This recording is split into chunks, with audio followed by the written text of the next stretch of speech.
Marcus Wellington had everything money could buy, but nothing money could heal.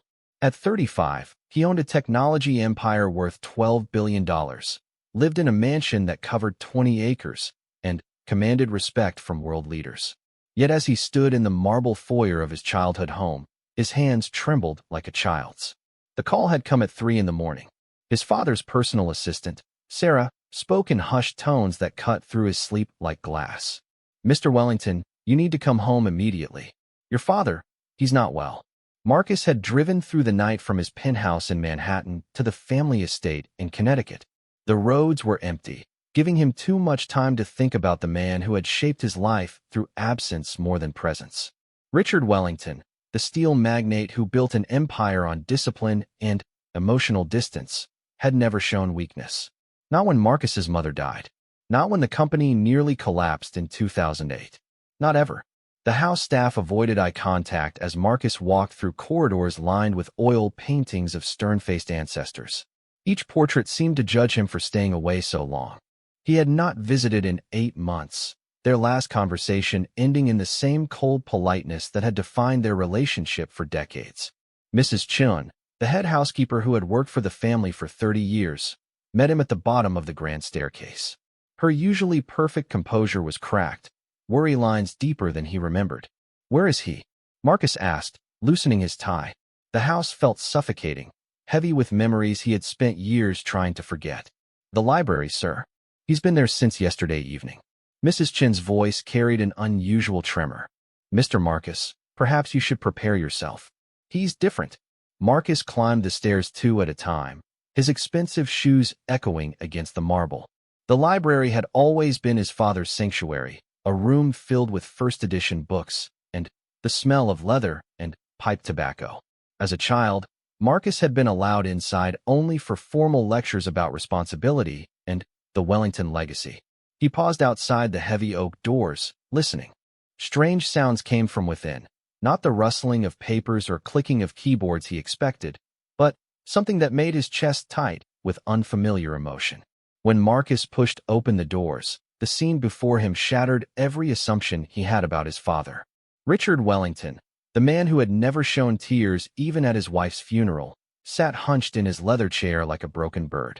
His silver hair, usually perfectly groomed, hung in disheveled strands. His shoulders shook with sobs that seemed to come from somewhere deep and ancient. But it was not his father's tears that stopped Marcus cold. It was the woman kneeling beside the chair, her dark arms wrapped around the old man in an embrace so tender it seemed sacred. Marcus recognized her immediately, though she looked older than he remembered. Grace Thompson had worked as the family's maid for over 20 years, arriving when Marcus was 15 and full of teenage anger. She was a small woman with kind eyes and hands that always smelled like lavender from the cleaning supplies she preferred. "Shoo, Mr. Richard," Grace whispered, her voice carrying a gentleness Marcus had never heard directed at his father. "It's going to be all right. You don't have to carry this alone anymore." His father's voice, usually commanding and strong, came out as a broken whisper. "I ruined everything, Grace. Everything. He hates me, and he has every right to. What kind of father was I? What kind of man?" Marcus stood frozen in the doorway, watching his universe reshape itself. This vulnerable man bore no resemblance to the titan of industry who had raised him with scheduled meetings instead of bedtime stories, business lessons instead of baseball games. Grace's eyes met Marcus's across the room. Instead of surprise or embarrassment at being caught in such an intimate moment, she gave him a look of profound sadness mixed with something that might have been relief. "Mr. Marcus," she said softly, not moving from her position beside his father. "I'm glad you came." At the sound of his name, Richard Wellington's head snapped up. The man who had built a fortune on reading people and controlling situations looked at his son with eyes red from crying and wide with something close to terror. "Marcus." The name came out like a prayer and an apology combined. I wasn't expecting." "What's wrong with him?" Marcus asked Grace, his voice harsher than intended. Years of hurt made softness difficult, even in crisis. Grace stood slowly, her movements careful and deliberate. She was probably in her 60s now, Marcus realized, though her face held the same calm strength he remembered from his youth. There had been times, especially after his mother's death, when Grace's presence had been the only warm thing in the cold mansion. "Your father received some difficult news yesterday," she said. "The doctors, they found something." The words hit Marcus like physical blows. "What kind of something?" Richard cleared his throat, struggling to reassemble his composure. "Pancreatic cancer. Stage 4. The clinical words could not disguise the tremor in his voice. 6 months, maybe less. The library suddenly felt airless. Marcus found himself gripping the doorframe as the implications crashed over him. His father, the man who seemed immortal in his power and distance, was dying. 6 months, Marcus repeated, the words feeling foreign in his mouth. "That's why I asked Grace to call you," Richard said, attempting to straighten in his chair but failing to hide how small he had become. "There are things I need to tell you before you die." Marcus finished when his father could not. The silence that followed was filled with 35 years of unspoken words, missed opportunities, and the careful distance they had both maintained. Grace moved quietly to a side table and poured water from a crystal pitcher, her presence somehow making the unbearable moment possible to endure. "Sit down, son," Richard said, the last word carrying weight it had never held before. "Please." Marcus chose a chair across from his father, the same seat where he had received lectures about grades, behavior, and expectations. But this time felt different. This time, the man across from him looked fragile, human in a way that Marcus had never seen. "You want to know why I was never the father you deserved?" Richard began, his voice gaining strength. "You want to know why I kept you at arm's length, why I never showed you affection, why I treated our relationship like a business arrangement?" Marcus said nothing, but his silence was answer enough. "It wasn't because I didn't love you." Richard's voice broke on the word love, as if saying it caused physical pain. "It was because I loved you too much, and I was terrified of what that meant." Grace moved closer to Richard's chair again, not touching him, but close enough to offer comfort through presence alone. Marcus noticed how naturally she fit into this scene, as if she had been his father's confidant for years. "I don't understand," Marcus said. Richard looked at Grace, who nodded encouragingly. "Tell him, Mr. Richard. He deserves to know the truth." "The truth," Richard repeated, as if the word were foreign. "The truth is that everything you know about our family, about me, about your mother, it's built on a lie. A lie I've been living with for 40 years. Marcus felt the room shift around him. "What kind of lie?" His father's hands shook as he reached for a leather-bound photo album on the side table. Marcus had never seen it before, though the leather was worn with handling. "Do you remember your mother talking about her childhood?" Richard asked. "About growing up in Boston, about her family's textile business?" Of course. Marcus had heard the stories countless times. His mother's family had been wealthy, well-connected. It was how his parents had met at a charity gala in 1985. Richard opened the album to the first page. The photograph showed a young woman who looked exactly like Marcus's mother, but the setting was wrong. Instead of the elegant Boston mansion from other family photos, this woman stood in front of a small wooden house with a garden full of vegetables. "This is your mother at age 16, Richard said. "But not in Boston. This was taken in rural Alabama, outside Montgomery. Her father wasn't a textile magnate. He was a sharecropper." The photograph seemed to swim before Marcus's eyes.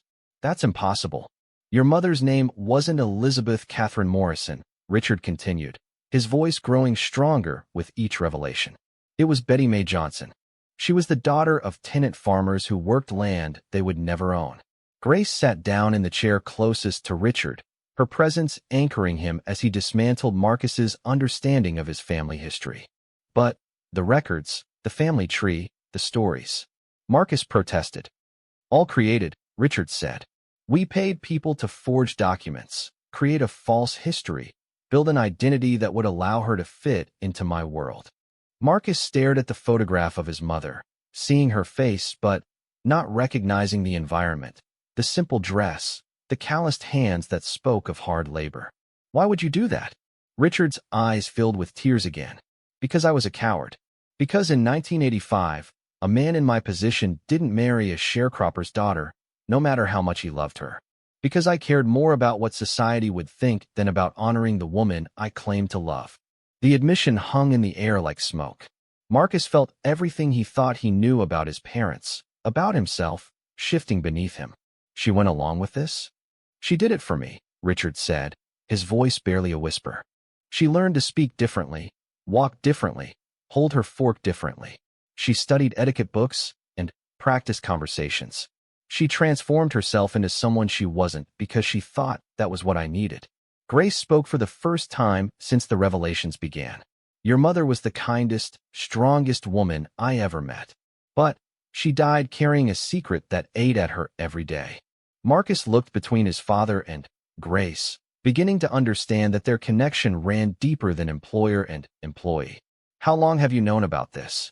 Grace is the one who told me the truth, Richard said. 3 days before your mother died. The room felt like it was spinning. What truth? Richard closed the photo album, but kept his hands pressed against its cover. Grace didn't just work for us, son. She was your mother's cousin. The words hit Marcus like lightning.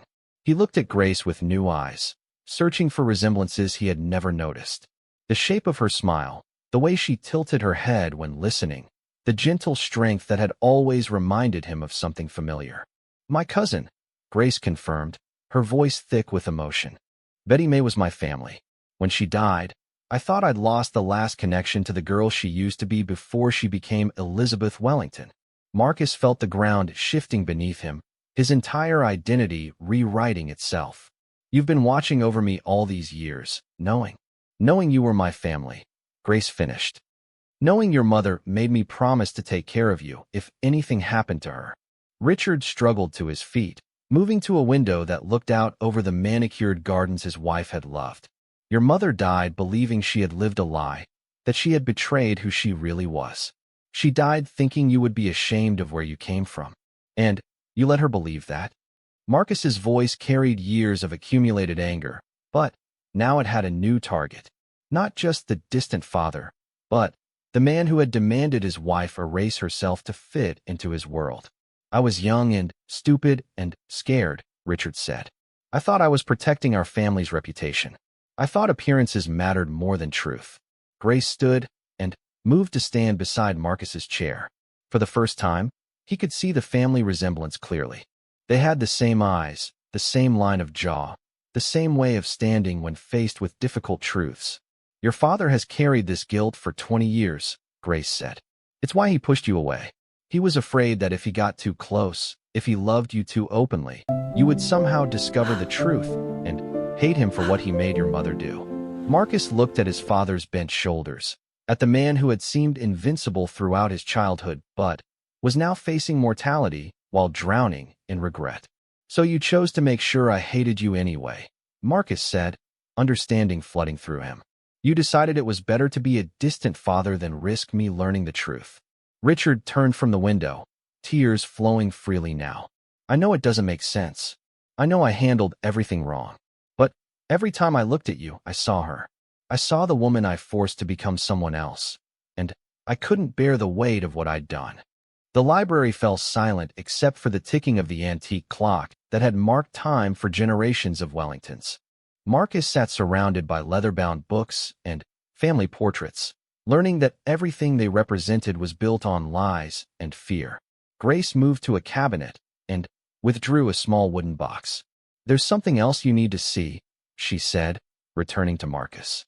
Something your mother left for you, but asked me to keep until the right time. She placed the box in Marcus's hands. It was simple, worn smooth by handling. Nothing like the expensive jewelry boxes or silver containers that filled the mansion. She made me promise to give this to you when you were old enough to understand, Grace said. When you were ready to know who you really are. Marcus opened the box with trembling fingers. Inside, wrapped in tissue paper that smelled faintly of his mother's perfume, was a small metal locket on a thin chain. It was clearly old, scratched, and tarnished, worth perhaps $20. It belonged to her grandmother, Grace explained. The only thing she kept from her real life when she married your father. Marcus opened the locket. On one side was a tiny photograph of a young black woman he didn't recognize. On the other side, written in his mother's careful handwriting, were the words, "Remember who you are." The weight of the locket in his palm seemed to contain the weight of generations, of secrets kept and truths buried. Marcus looked up to find both his father and Grace watching him, waiting to see how he would respond to learning that everything he thought he knew about himself was wrong. "What else?" Marcus asked, his voice steady despite the earthquake happening inside him. "What other secrets are there?"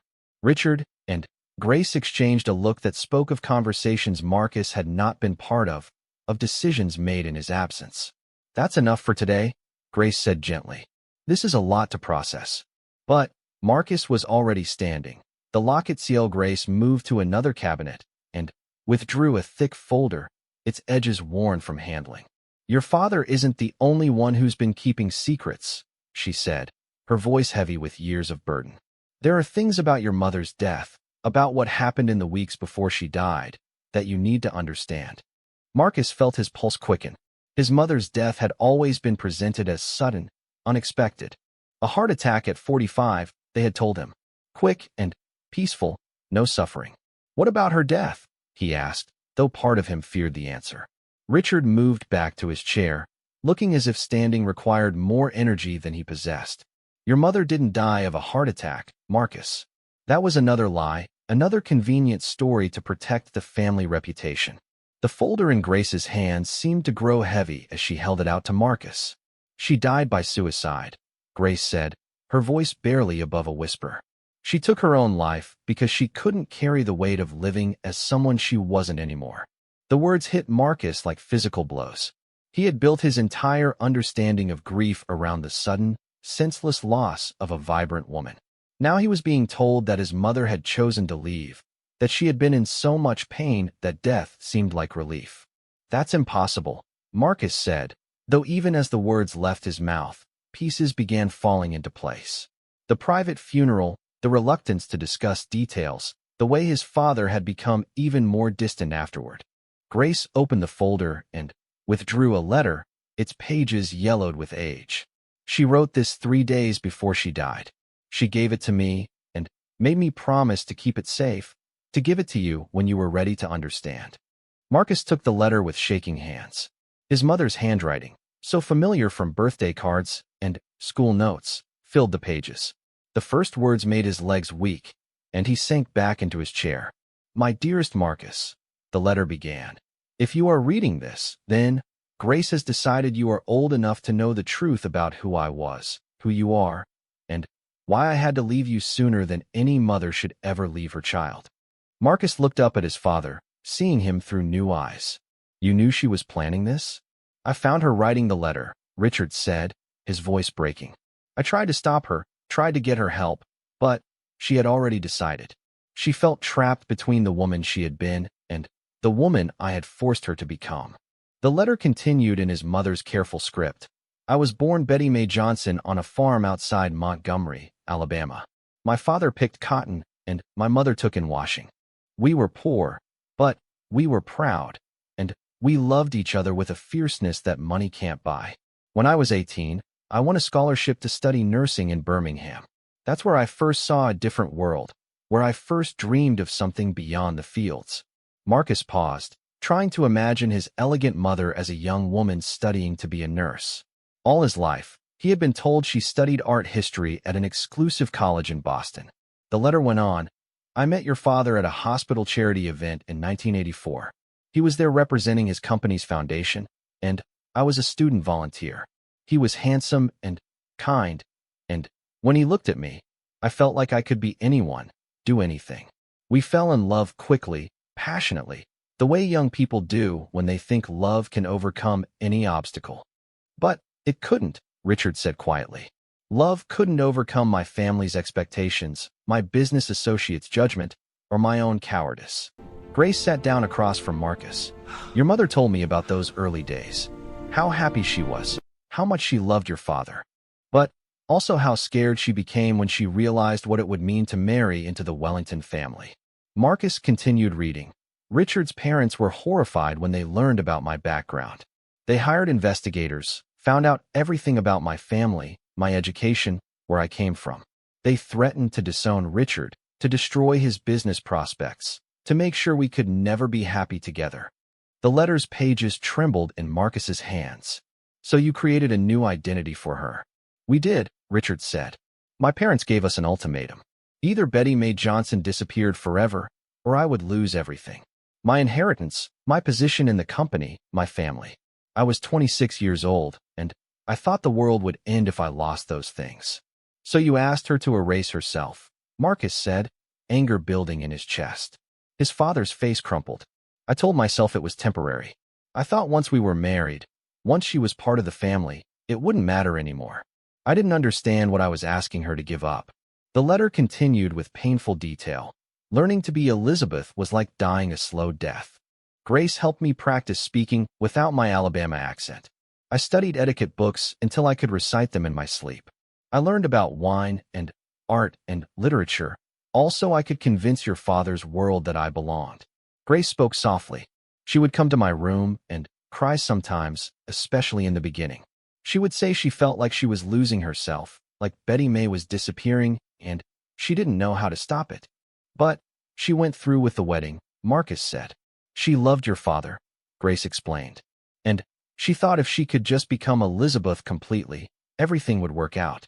She thought she could leave Betty Mae behind and be happy as someone else. Richard stood and moved to a photograph on the mantel, one of Marcus's parents on their wedding day. They looked radiant, young, full of hope. She was so beautiful, he said. But even on our wedding day, I could see something in her eyes, a sadness that hadn't been there when I first met her. Marcus continued reading his mother's letter. The hardest part wasn't learning new mannerisms or studying art history I had never cared about. The hardest part was cutting ties with my family. Richard's parents insisted that Elizabeth Morrison could not have relatives who were sharecroppers. So I stopped calling home. I stopped writing letters. I let my family believe I had forgotten them, that I was ashamed of where I came from.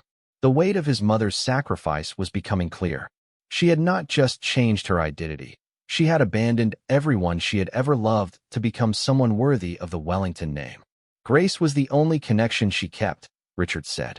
When my parents suggested hiring new staff after we were married, your mother insisted on Grace. She said they had met at a charity event, and Grace needed work. It was the only way we could stay in each other's lives, Grace explained. Betty Mae hired me as Elizabeth's maid, and for 20 years, I was the only person who knew who she really was. Marcus looked at Grace with new understanding. You've been protecting her memory all this time. I've been protecting you, Grace corrected. She made me promise to watch over you, to make sure you knew the truth someday, to help you understand that she loved you more than life itself. The letter continued with details that painted a picture of a woman slowly suffocating under the weight of a false identity. After you were born, Marcus, I thought things would get better. I thought being your mother would give me a new purpose, a new way to be happy. And it did for a while. You were the most beautiful baby, so smart and curious about everything. But as you grew older, I realized I was raising you to be ashamed of half of yourself, the half that came from me. Marcus felt tears he had not shed since childhood building in his eyes. She thought I would be ashamed of her real family. Your father's parents made sure she believed that, Grace said, anger creeping into her usually gentle voice. They would make comments about maintaining standards and preserving the family reputation. They never let her forget that she was an outsider who had been allowed in on the condition that she never acknowledged where she came from. The letter grew more painful with each paragraph. I tried to tell myself I was giving you opportunities one never had. The best schools, connections, a name that would open doors. But I was also teaching you to value appearance over truth, status over authenticity. I was raising you to become the kind of person who might one day ask someone else to erase themselves for love. Richard moved back to his chair, his face gray with exhaustion and grief. She tried to talk to me about it, especially in the last year. She said she wanted to tell you the truth about our family, about her background. She wanted to take you to Alabama to meet your relatives. What did you say? Marcus asked, though he could guess. I said it was too dangerous, that it would complicate your life unnecessarily. I told her we had built something good, and we shouldn't risk destroying it. Richard's voice was thick with regret. I thought I was protecting you, but I was really protecting myself. Grace withdrew another document from the folder. This is a copy of your mother's real birth certificate and her parents' marriage license. Your grandparents were Robert and Martha Johnson. They had 5 children, including your mother. They're all still alive, Marcus.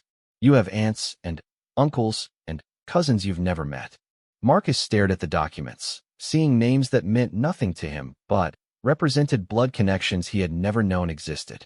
They think I'm dead, don't they? Or that I don't want to know them. Your mother wrote to them once, about 5 years after she married your father, Grace said.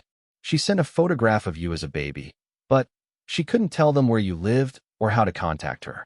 Your father's parents had made it clear that any connection to her past would result in immediate consequences. The letter neared its end. I know this letter will be difficult for you to read, my sweet boy. I know it will change how you think about everything. But I need you to understand that leaving you is the hardest thing I have ever done. I am not leaving because I don't love you. I am leaving because I love you so much that I cannot bear the thought of you growing up to be ashamed of who you really are. Marcus wiped tears from his eyes, his hands shaking as he read the final paragraphs. I want you to know that you come from strong people, Marcus. Your great-grandfather fought in World War II, came home, and built a life with nothing but determination and love. Your grandmother raised 5 children while working as a seamstress, and every one of them grew up to be decent, hard-working people who take care of each other. You come from farmers and nurses and teachers, people who built their lives with their hands and their hearts. The last paragraph was almost too difficult to read. Promise me that you will find them someday. Promise me you will learn about the other half of yourself, the half I had to hide, but never stopped loving. Promise me you will be proud of where you come from, all of where you come from. And promise me you will forgive your father. He is a good man who made terrible choices because he was afraid. Don't let his fear become yours. Marcus sat in silence for several minutes after finishing the letter. The library around him felt different now, less like a sanctuary and more like a mausoleum for dead secrets. The leather-bound books and oil paintings seemed to mock him, representing a heritage that was only half his story. How did she do it? He asked finally. Grace and Richard exchanged a look before Grace answered. Pills. She saved sleeping medication over several months. She waited until your father was traveling on business, until you were at school. She made it look like an accident, like she had simply taken too many by mistake. But you knew it wasn't an accident. I found her that morning, Grace said, tears flowing freely now. She had left the letter on her nightstand with my name on it. Inside was another letter for you, and instructions for me to wait until you were old enough to handle the truth. Marcus looked at his father, who sat hunched in his chair like a man carrying invisible weights. You let me believe she died suddenly. You let me think it was just bad luck, a genetic weakness. I thought it was kinder, Richard said. I thought knowing she chose to leave would hurt you more than thinking she was taken from you. You were wrong, Marcus said, his voice hard. You were wrong about everything. The afternoon light was fading, casting the library in shadows that seemed appropriate for the dark revelations that had filled the room. Marcus felt as if he were sitting in the ruins of his own life, surrounded by the debris of shattered assumptions and broken truths. Grace moved to turn on a lamp, its warm light creating a small circle of illumination in the growing darkness. There's more, she said quietly. Things about your father's family that your mother discovered before she died. Things that explain why his parents were so desperate to keep her background secret. Marcus looked up from his mother's letter. What kind of things? Richard seemed to shrink further into his chair. Family secrets are like cancer, son. Once they start, they spread until they poison everything. Grace withdrew the last set of documents from the folder. Your father's family wasn't quite as pure as they pretended to be. Your mother hired a private investigator in the last months of her life. She wanted to understand why her background was so threatening to them. What did she find? Marcus asked, though he was beginning to understand that every answer only led to more painful questions. She found out that Richard's grandfather, the man who started the Wellington fortune, wasn't born Richard Wellington Sr., Grace said. He was born Ricardo Montoya, the son of Mexican immigrants who came to America in the 1890s. The irony was so sharp it felt like a blade. Marcus looked at his father, who nodded slowly. My grandfather changed his name when he was 18, Richard said. He married a woman from an old Connecticut family, convinced her family he was descended from British aristocracy. He spent his entire life hiding his true background, just like I forced your mother to do. So the family that demanded my mother erase her identity had done the exact same thing themselves, Marcus said. Worse, Grace continued. Your great-grandfather built his fortune using connections from his wife's family, while actively working to pass legislation that made it harder for other Mexican immigrants to find work or housing. He became wealthy by hiding who he was and, then, pulling up the ladder behind him. Marcus felt dizzy with the weight of generations of lies. My mother found all this out. 6 months before she died, Richard confirmed. She came to me with the documents, with proof that my family had no right to demand she hide her background. She wanted me to tell my parents, to expose their hypocrisy. And what did you do? Richard's voice was barely audible.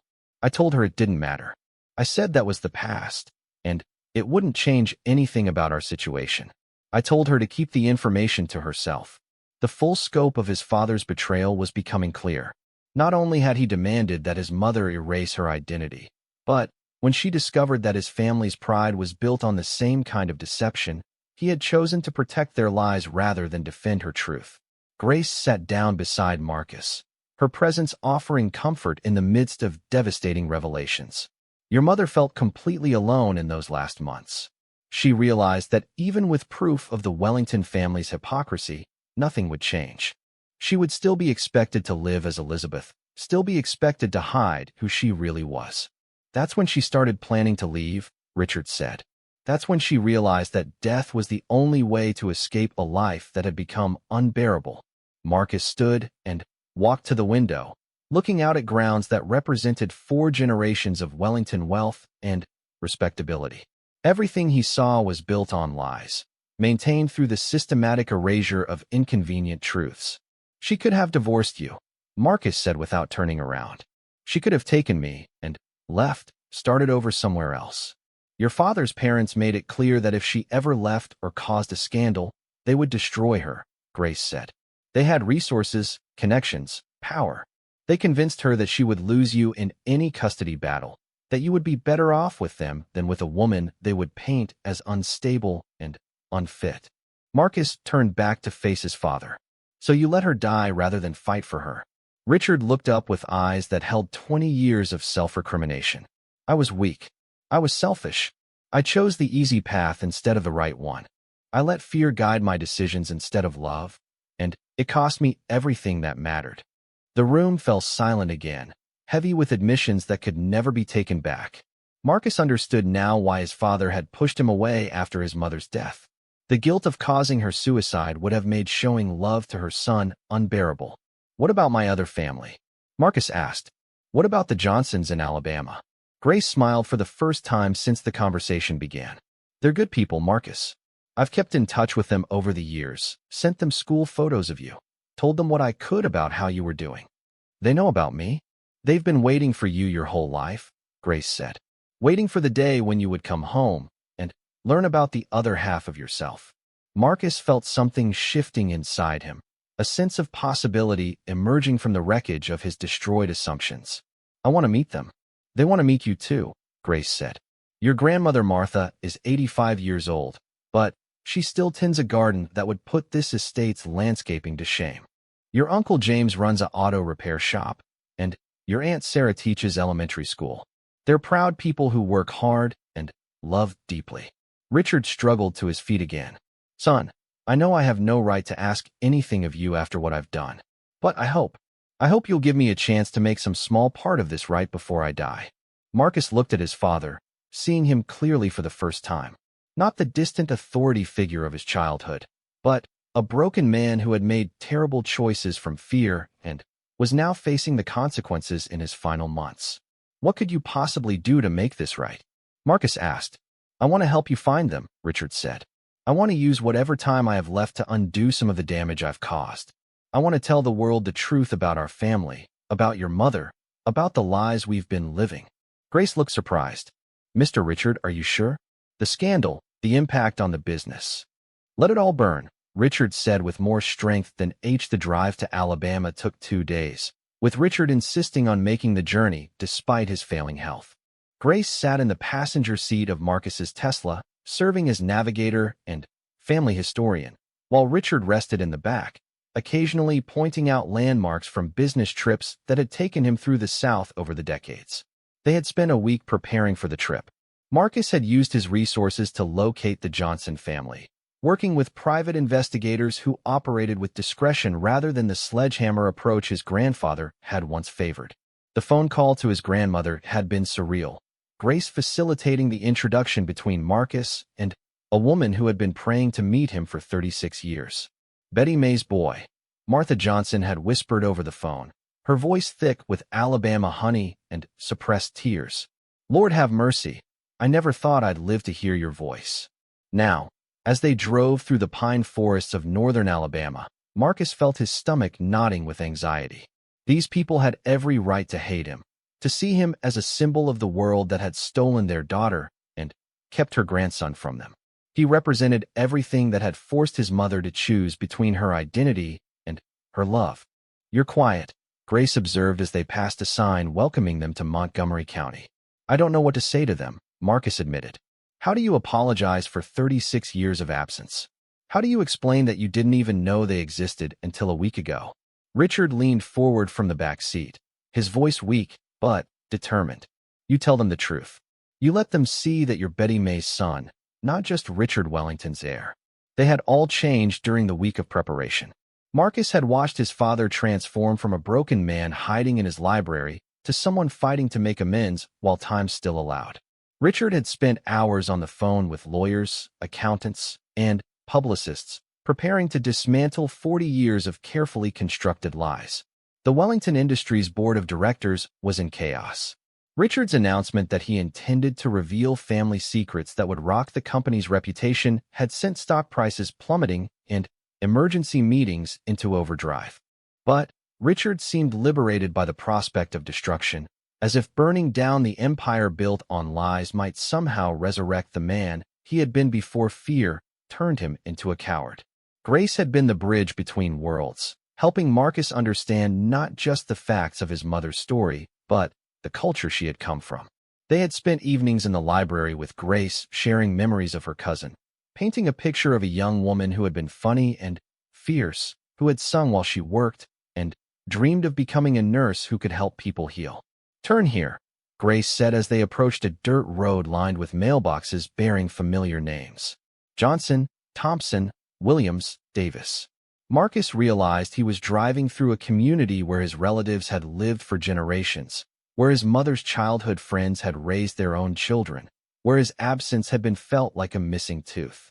The Johnson family home was a modest two-story house with a wraparound porch and a garden that seemed to stretch for acres. As Marcus parked the car, he could see people gathering on the porch, 3 generations of his family coming together to meet the prodigal nephew, who had finally come home. Martha Johnson was exactly what Marcus had imagined after their phone calls.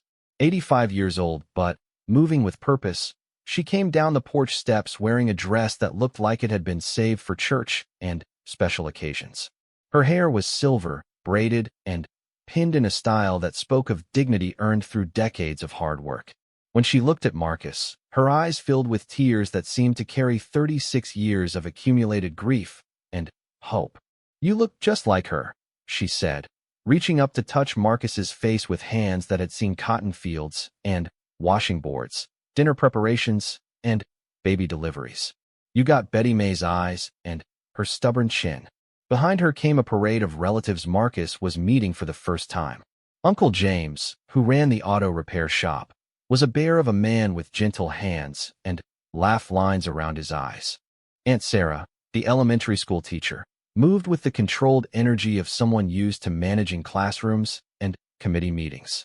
There were cousins, their children, neighbors who had known his mother since childhood. Welcome home, baby, Martha said, and Marcus found himself wrapped in embraces that felt like coming up for air after drowning. Richard hung back, leaning heavily on the cane he had started using during the trip.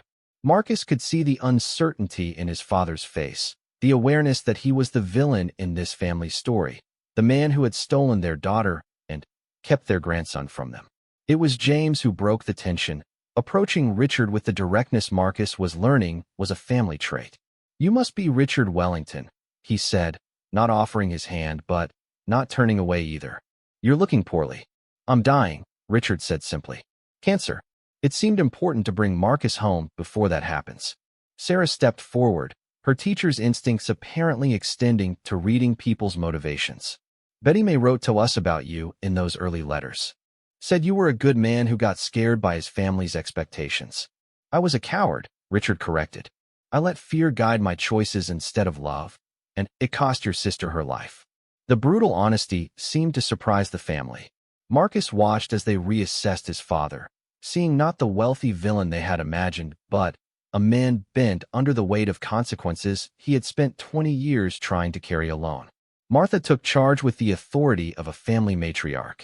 Well, you're here now, and you're dying, so I suppose there's no point in wasting time on anger. Come on up to the porch before you fall over, and let's get some food in you. You look like a strong wind could blow you to Georgia. The porch was a revelation. Marcus found himself surrounded by family members eager to share stories, photographs, memories of the mother he had thought he knew but was still discovering. They had kept a scrapbook of newspaper clippings about him, tracking his academic achievements, business successes, and rare public appearances through the years. We were so proud, Sarah said, showing him articles about his technology company's IPO. Betty May always said you were going to be something special, and look what you accomplished. The irony wasn't lost on Marcus. His success had been built on Wellington wealth and connections, while his Johnson relatives had celebrated his achievements, never knowing that their own family's sacrifice had made them possible. Grace sat beside Martha, the two older women comparing notes about his mother's childhood. It became clear that Grace had been more than just a cousin. She had been Betty May's best friend and confidant, the sister she had turned to when parents were too busy with farm work to notice emotional crises. Tell him about the singing, Martha urged Grace. Grace smiled, her face lighting up with memories. Your mother had the most beautiful voice. She sang in the church choir, and at harvest festivals, and while she worked in the garden. When she was happy, the whole house would fill up with music. Marcus tried to imagine his elegant, quiet mother singing while she worked. The Elizabeth he remembered had been refined, controlled, speaking in measured tones about art and literature. The idea of her filling a house with joyful music seemed impossible. She stopped singing after she married me, Richard said quietly from his corner of the porch. I never thought about it at the time, but I can't remember ever hearing her sing. Not once in 20 years of marriage. The admission settled over the porch like dust. Marcus began to understand the true scope of what his mother had sacrificed. Not just her name or her background, but fundamental parts of herself, pieces of identity that had made her who she was before she became who she thought Richard needed her to be. James pulled out a guitar that looked like it had been played by generations of hands. She taught me to play this when I was 12, he said, running his fingers over strings that responded with warm, familiar tones. Said music was the one thing nobody could take away from you, no matter how poor you were or what troubles you faced.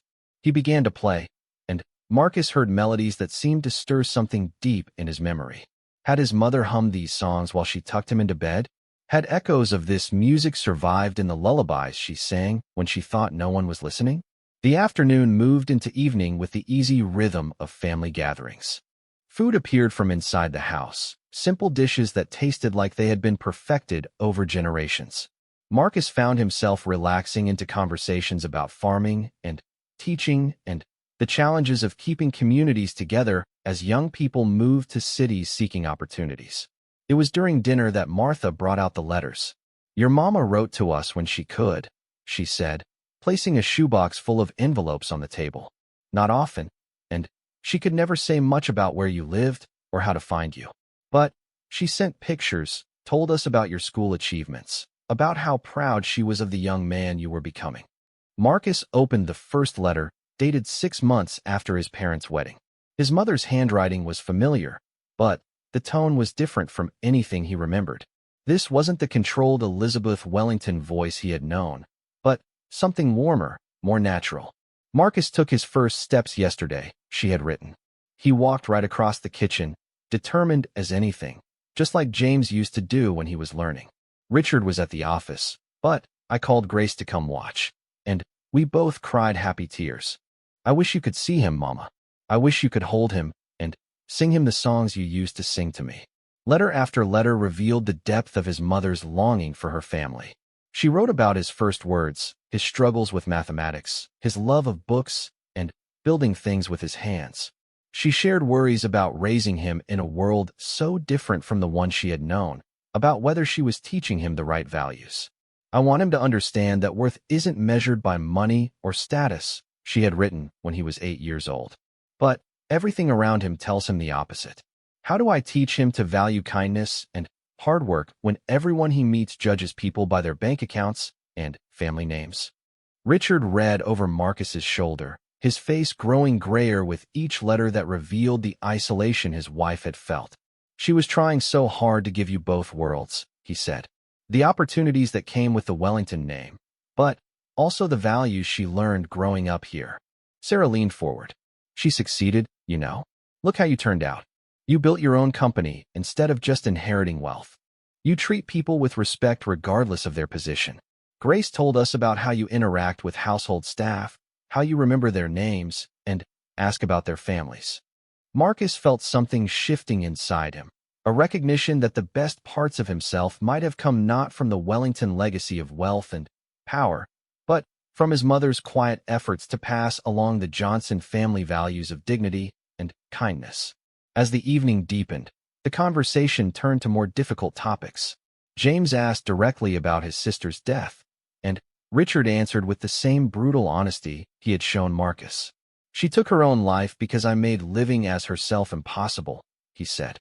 "I forced her to choose between love and identity, and when she realized that choice would never go away, when she understood that even our son would be expected to be ashamed of where he came from, she decided death was preferable to that kind of imprisonment."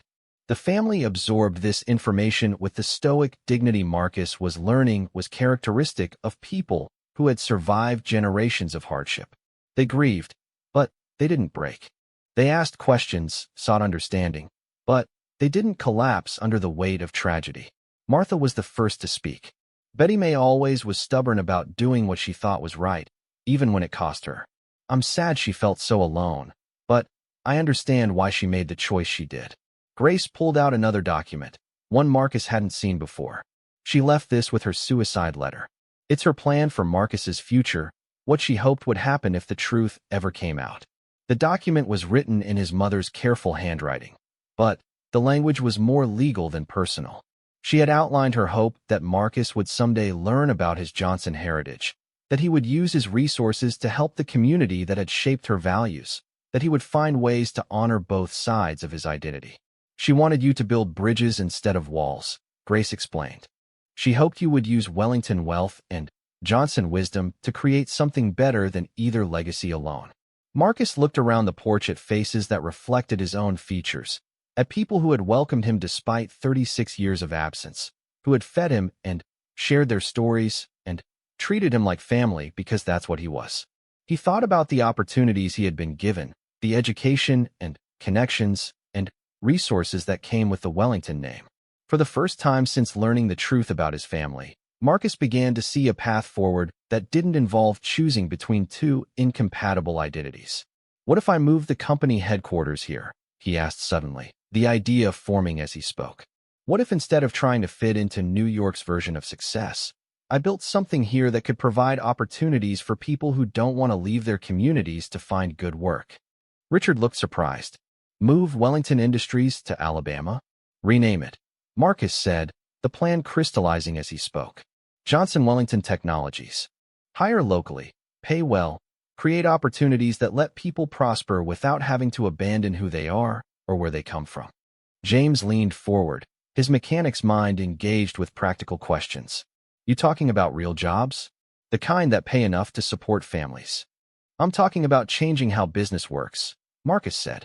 "Instead of extracting value from communities, what if we invested in them? Instead of demanding that employees adapt to corporate culture, what if we built a culture that celebrated where people came from?" Sarah's teacher instincts were clearly intrigued. "You could provide scholarships for local students, create apprenticeship programs that combine traditional skills with new technology."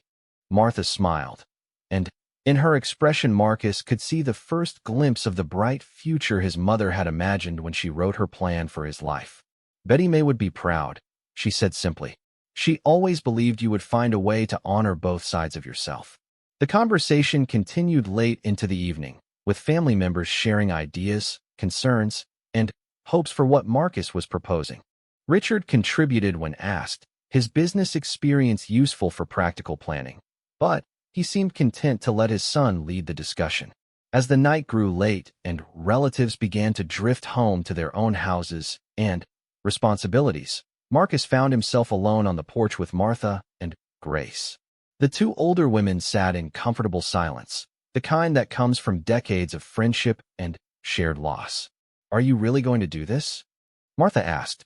"Change everything. Move here. Build this new kind of business?"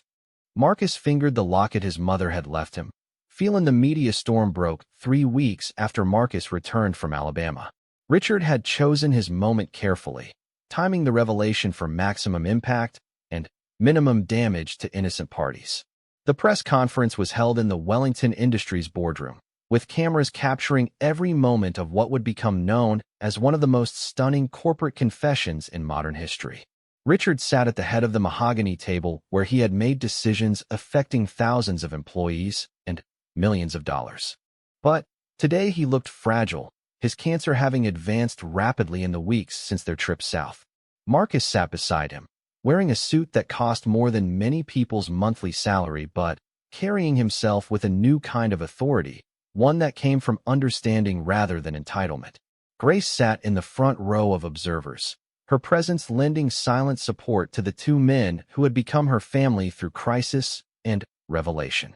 Beside her sat Martha Johnson, who had made her first trip out of Alabama in 20 years to witness her grandson take his place in a world that had once rejected her daughter. "Ladies and gentlemen," Richard began, his voice carrying the authority of decades in business, but lacking the cold calculation that had once defined his public persona. "I have called this press conference to correct a series of lies that my family has maintained for 40 years, lies that have harmed people I loved and built a reputation my company doesn't deserve." The room full of reporters sensed they were about to witness something extraordinary. Richard Wellington had never shown vulnerability in public, never admitted mistakes, never deviated from the carefully crafted image of the infallible business leader. "My wife, Elizabeth Wellington, was not born Elizabeth Morrison in Boston," Richard continued, each word seeming to cost him physical effort. "She was born Betty Mae Johnson in rural Alabama, the daughter of sharecroppers who worked land they would never own. I forced her to change her identity, to cut ties with her family, and to live as someone she wasn't because I was too cowardly to face the social consequences of marrying someone my family considered beneath our station." The questions began immediately, reporters shouting over each other in their eagerness to understand the implications of this admission. Richard raised a trembling hand for silence. "My wife died 20 years ago, and I allowed the world to believe she had suffered a sudden heart attack. The truth is that she took her own life because living as someone else had become unbearable. She died because I prioritized appearance over truth, because I valued social acceptance more than the woman I claimed to love." Marcus watched the room react to his father's words, seeing some reporters frantically taking notes while others seemed stunned into silence. The Wellington name had always been synonymous with respectability and tradition. The idea that it was built on the same kind of deception the family had condemned in others was too perfect an irony for the media to ignore. "Furthermore," Richard continued, "the investigation my wife conducted before her death revealed that my own family's claims to aristocratic heritage were equally false. My grandfather was born Ricardo Montoya, the son of Mexican immigrants who changed his name and fabricated his background to marry into Connecticut society. The very family that demanded my wife erase her identity had built their fortune by doing exactly the same thing." The noise level in the room increased as reporters began to grasp the full scope of the story. This wasn't just about one family's secrets. It was about the entire mythology of old American wealth, about the lies that underpinned claims of superiority, and the hypocrisy that allowed established families to demand purity from others while hiding their own complicated histories. Marcus leaned forward to the microphone. "I am resigning as CEO of Wellington Industries effective immediately," he announced, his voice steady and clear.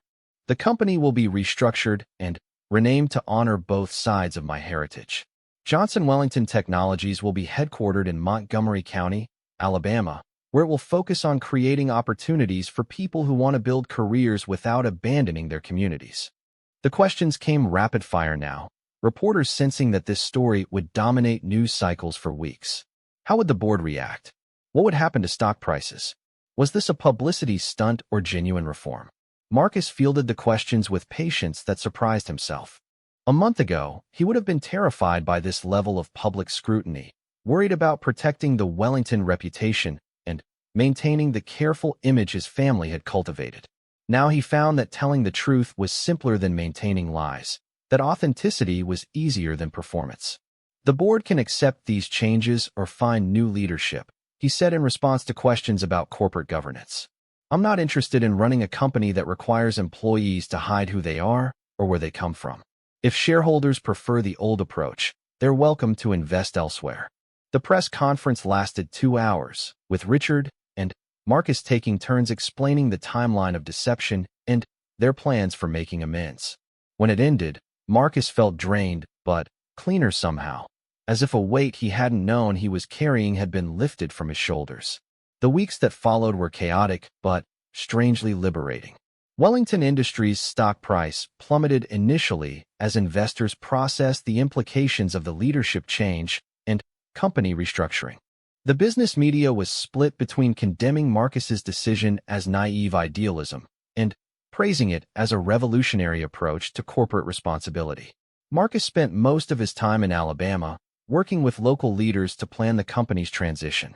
The process was more complex than he had initially imagined, involving everything from negotiating tax incentives with state officials to finding suitable office space in a region that hadn't seen major technology investment in decades.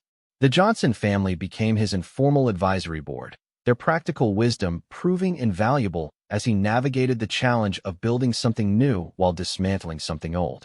James offered insights into local labor markets and community needs. Sarah helped develop educational partnerships that would create pipelines from local schools to technology careers. Martha kept everyone grounded with reminders about the human impact of every business decision. Richard's health continued to decline, but he threw himself into the transition work with energy that surprised his doctors. He seemed determined to spend his final months undoing as much damage as possible, using his connections and expertise to smooth the path for changes that might otherwise take years to implement. I can't give your mother back her life, he told Marcus one evening as they reviewed architectural plans for the new headquarters. But maybe I can help build something that ensures no one else's child grows up ashamed of where they came from. The new building was designed to reflect both sides of Marcus's heritage. The architecture incorporated elements of traditional Southern design with modern sustainability features. Local artists were commissioned to create installations that celebrated the region's history, including the often overlooked contributions of agricultural workers and immigrants. The employee cafeteria featured recipes from the surrounding communities, and the landscaping used native plants that reflected Alabama's natural beauty. But the most significant changes were in company culture and policy.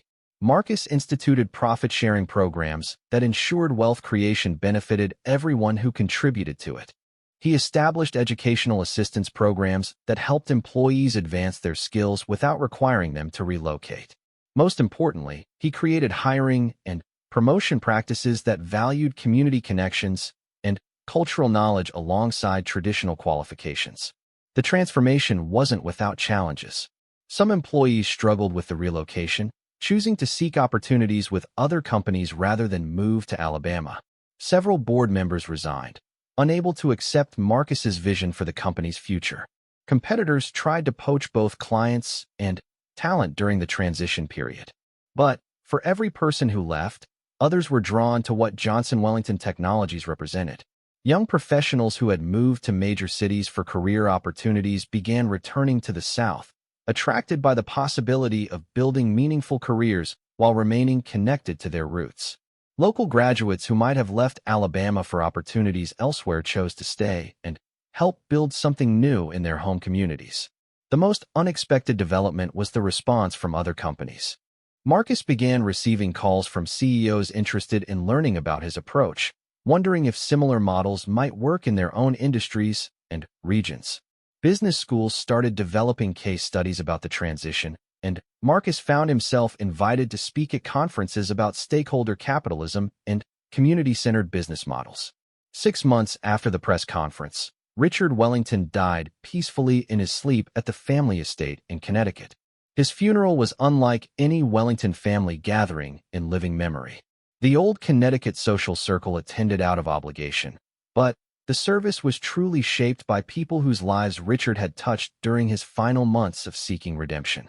Grace delivered one of the eulogies, speaking about forgiveness and the possibility of change even late in life. Martha Johnson spoke about the importance of family, both the one you're born into and the one you create through love and commitment.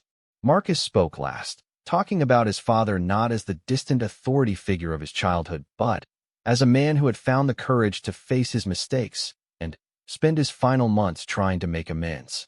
The most moving moment came when Sarah Johnson stood to sing Amazing Grace in the church where Elizabeth Morrison Wellington had never been allowed to be Betty Mae Johnson. Her voice filled the space with the kind of music Marcus's mother had been forced to silence, the spiritual traditions she had carried in her heart even when she couldn't express them openly. After the service, Marcus made a decision that would have been impossible 6 months earlier. Instead of burying his father in the Wellington family plot where he had originally been planned to rest, Marcus arranged for him to be buried in Alabama, in the same cemetery where his mother would soon be reinterred under her real name. The process of moving his mother's remains was emotionally devastating but spiritually necessary. Marcus had obtained court orders to exhume her body from the Connecticut cemetery where she had rested under a false name. The headstone that had read, Elizabeth Morrison Wellington, was replaced with one that read, Betty Mae Johnson Wellington, beloved mother, daughter, and cousin. The reburial service was held at the Johnson family church, a small wooden building where his mother had sung in the choir as a young woman. The congregation was filled with people who had known Betty Mae before she became Elizabeth, who remembered her laughter and kindness and dreams of helping others through nursing. Grace spoke about promises kept and circles completed.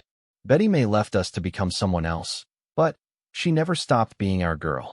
Now she's home, where she can rest as herself, surrounded by people who loved her for who she was, not who she pretended to be. Marcus felt something settle in his chest as his mother's casket was lowered into Alabama soil. The locket she had left him hung around his neck, its weight no longer a burden, but a reminder of connections that had survived decades of forced separation. As the service ended and people began to drift toward the fellowship hall for the meal that always followed funerals in this community, Marcus found himself approached by a young woman he didn't recognize. She was probably in her mid-20s, with familiar eyes and an uncertain smile. "Mr. Wellington?" she said, then corrected herself. "Mr. Johnson Wellington? I'm Crystal Johnson, James's daughter.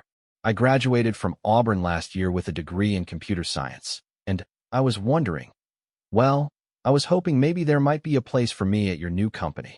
Marcus looked at this young woman who shared his bloodline and his educational background, who represented the bridge between old traditions and new opportunities that his mother had dreamed of building. "There's always a place for family," he said, meaning it more deeply than she could possibly know. The months that followed brought both challenges and unexpected rewards. Johnson Wellington Technologies faced skeptical investors, regulatory hurdles, and the constant pressure of proving that business could be profitable while prioritizing community benefit. But Marcus found that building something meaningful was far more satisfying than simply maintaining inherited wealth. The company's first major product launch was a software platform designed to help small businesses in rural areas compete in digital marketplaces. The technology was sophisticated, but the approach was rooted in understanding the specific challenges faced by entrepreneurs who chose to stay in small communities rather than chase opportunities in major metropolitan areas. The success surprised industry analysts who had predicted that Johnson Wellington Technologies would struggle to attract top talent to Alabama or develop innovative products outside traditional technology centers. Instead, the company became a model for distributed innovation, proving that breakthrough thinking could emerge from anywhere when people felt valued for their whole selves rather than just their professional credentials. Marcus often worked late in his office, which looked out over land that had once been cotton fields but was now home to a technology campus that employed 800 people and counting. On clear nights, he could see lights in the distance from the Johnson family homestead, where his grandmother still tended her garden and his cousins raised their children with stories about the aunt who had to become someone else, but whose son had come home to honor both sides of his heritage. The transformation wasn't complete, might never be complete. Changing the culture of business, like changing the culture of families, required constant attention and periodic course corrections. But Marcus had learned from his mother's story that the effort to live authentically was worth whatever challenges it brought. Late one evening, as he reviewed plans for expanding the company's educational partnerships, Marcus received an email that stopped him cold. The sender was listed as Maria Elena Monterodriguez, and the subject line read, "From Ricardo's great-granddaughter." The email began simply, "Mr. Johnson Wellington, I saw the news coverage of your family's revelations and your father's confession about our shared great-grandfather. I've been researching our family history for years, trying to understand why Ricardo Montoya disappeared from all records after 1920. If you're interested, I would like to share what I've learned about the family your great-grandfather left behind." When he became Richard Wellington Sr., Marcus stared at the screen, realizing that the circles of truth and reconciliation might be even wider than he had imagined. His mother's story had started a process that was uncovering deceptions and healing separations across multiple generations and communities. 2 years after the first revelation in his father's library, Marcus stood before the United Nations General Assembly as a keynote speaker at the Global Summit on Economic Justice. The young man who had once been terrified of public scrutiny now addressed world leaders about the responsibility of business to serve communities rather than extract from them. His presentation focused on the Johnson-Wellington model, which had become a case study in business schools around the world. The company now employed 1,500 people across 3 Alabama counties, had partnered with 24 universities to create rural technology education programs, and had inspired similar initiatives in 12 countries. But the most significant change wasn't measured in employment figures or revenue growth. It was visible in the faces of young people who no longer saw opportunity as something that required abandoning their communities, in the stories of families who could build wealth while staying connected to their roots, in the gradual shift of business culture toward valuing authenticity over conformity. "My mother died believing that love required erasure," Marcus told the assembly, his voice carrying clearly through the vast hall. "She thought that to be worthy of love, she had to become someone else. But love that demands erasure isn't love at all. It's fear disguised as affection, control disguised as care." In the audience, Grace wiped away tears as she listened to the man she had helped raise speak truths that his mother had died trying to voice. Beside her sat Martha Johnson, now 87 years old, but insistent on making the trip to New York to watch her grandson address the world stage. The third woman in their row was Maria Elena Monterodriguez, who had become family through the shared project of uncovering and healing generational wounds. Her research into their great-grandfather's story had revealed a pattern of immigrant families forced to choose between identity and acceptance, of children raised to be ashamed of the very heritage that had given them strength. The business world has long operated on the assumption that success requires assimilation, Marcus continued. That to excel, people must adapt themselves to corporate culture, must sand away the rough edges of their authentic selves to fit predetermined molds. But what if we reverse that assumption? What if instead of demanding that people change to fit our systems, we changed our systems to celebrate the full humanity of the people who power them?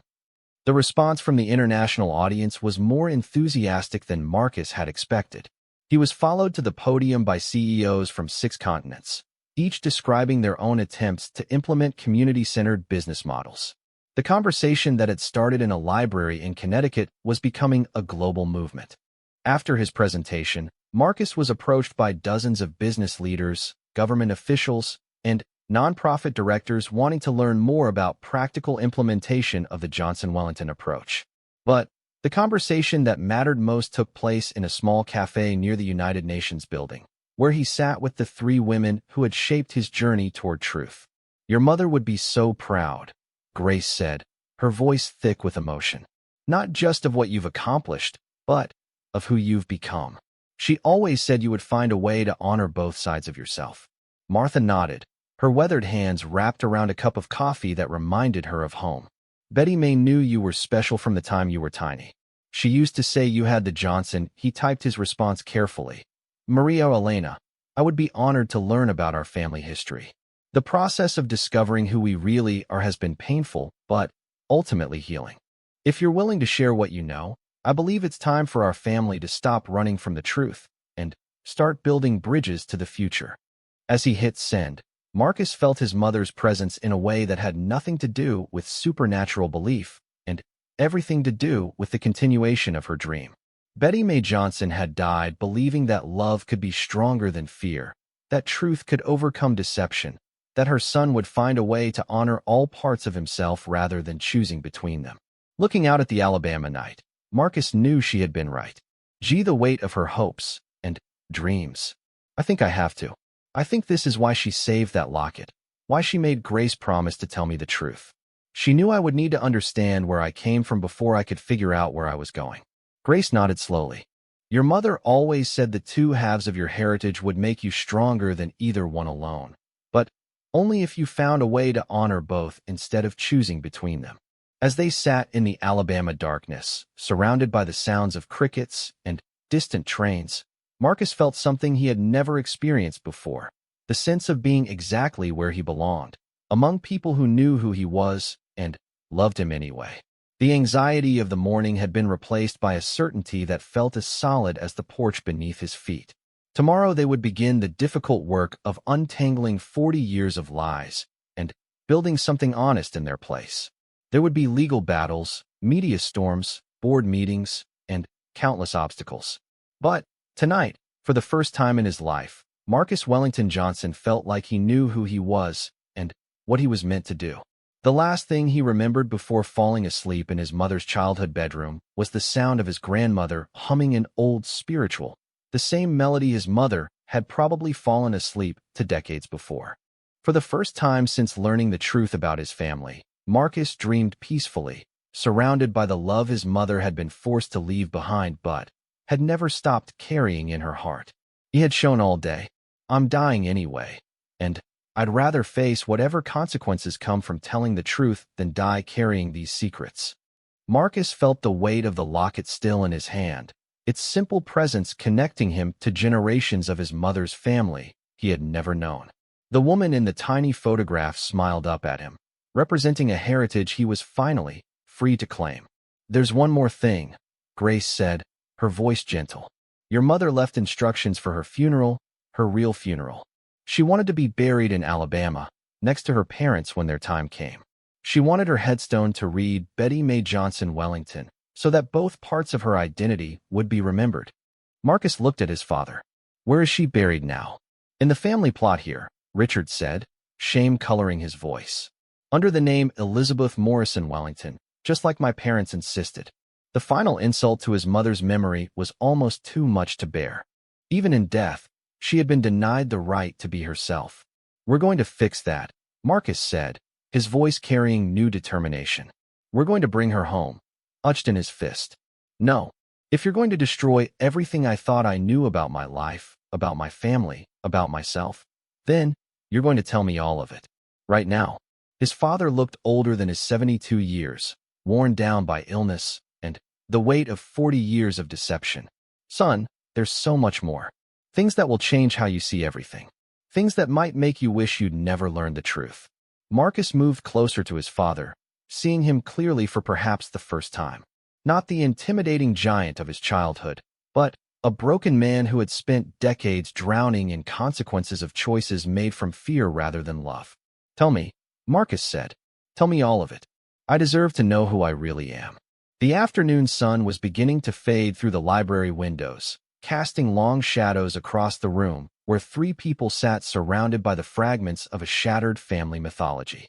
Outside, the perfectly maintained grounds continued their silent testimony to wealth and status, while inside, The real story of the Wellington family was finally beginning to emerge from decades of carefully constructed lies.